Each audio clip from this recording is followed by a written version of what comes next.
నియోజకవర్గం తెలుగుదేశం పార్టీకి కంచిపోతాం. ఎన్ని అవాంతరాలు వచ్చినా చెక్కు చెందని కార్యకర్తల బలగమున్న ప్రాంతం ఇక్కడ తెలుగుదేశం పార్టీ హయాంలోనే అభివృద్ధి కార్యక్రమాలు జరిగాయి. గతంలో కాంగ్రెస్ పాలనలో కానీ ఆ తర్వాత వచ్చిన వైసీపీ ప్రభుత్వంలో కానీ కళ్యాణదుర్గం నియోజకవర్గం పూర్తిగా నిర్లక్ష్యానికి గురైంది.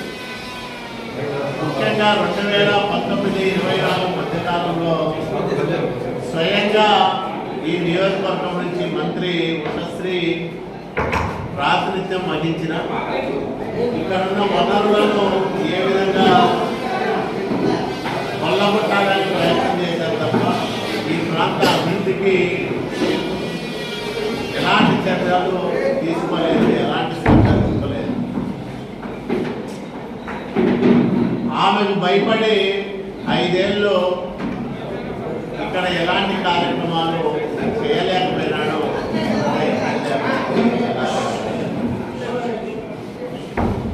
5 ఏళ్ళు పార్లమెంటు సభ్యుడిగా నేను పనిచేశాను. ఒక ముద్ర ఇన్ని లక్షల మంది ఓట్లేసి గెలిపించారు. వీళ్ళందరి బాగోగులు చూడటంతో పాటు ఈ నియోజకవర్గానికో లేదో అనంతపురం పార్లమెంటు పరిధిలో నేను ఈ కార్యక్రమాలు చేశానని చెప్పుకోవడానికి పక్షుకు 4-5 కార్యక్రమాలు కూడా చాలా జగన్మోహన్ రెడ్డి ఆకారం లేదా ఇతను అభివృద్ధి కార్యక్రమాలు చేసే శక్తి లేక చేయలేదో అతనే సమాధానం. ఈరోజు ఏ మొహం పెట్టుకొని కళ్యాణదుర్గం ప్రజలు ఓట్లు అడుగుతారు? ఏం చేశాడని కళ్యాణదుర్గానికి ఇక్కడికి వచ్చి ప్రజలు ఓట్లు అర్థిస్తాడు? ఆ హక్కు రంగయ్యకు లేనే లేదు. ఎందుకంటే ఈ ప్రాంతాన్ని పూర్తిగా నిర్లక్ష్యం చేశారు 5 ఏళ్ళలో. మరి ఎక్కడ తనదైన ముద్ర లేదు, తను చేసింది లేదు. ఏమని చెప్పుకుంటాడు? చెప్పుకోవడానికి ఏమీ లేదు. కాబట్టి నేను వాల్మీకి సంబంధించిన వ్యక్తిని నాకు ఓట్లేమని అడుగుతా ఉన్నాను. అది ఎట్లా సాధ్యమైంది? అది రాజకీయాల్లో, ప్రజాస్వామ్యంలో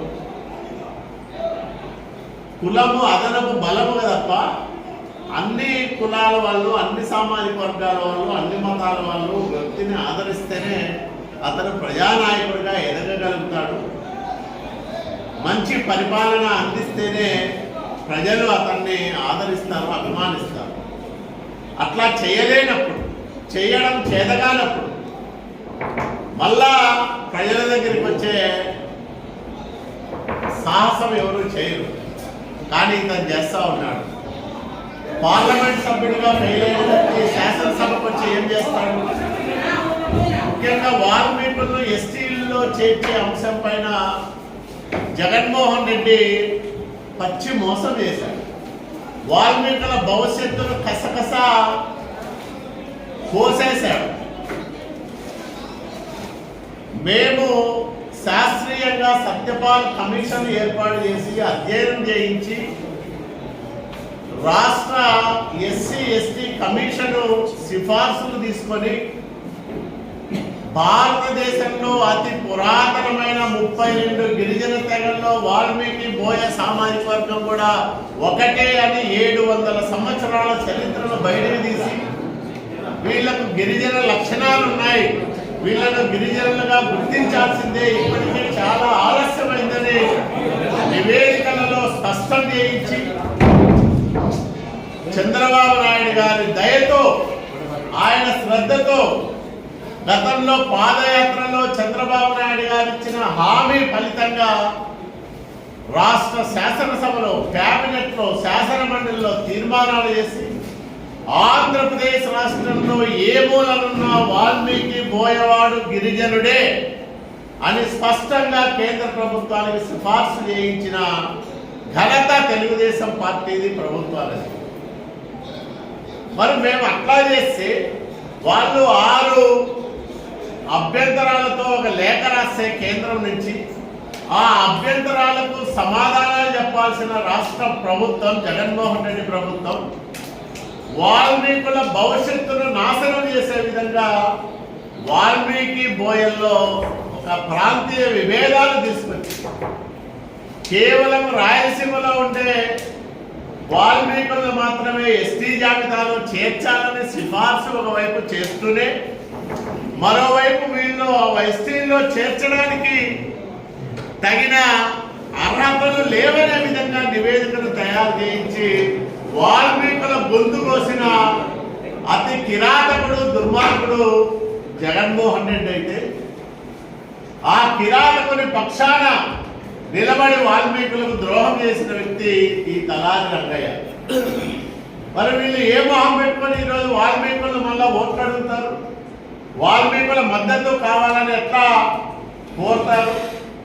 కాబట్టి వీళ్ళిద్దరూ వాల్మీకి ద్రోహులు.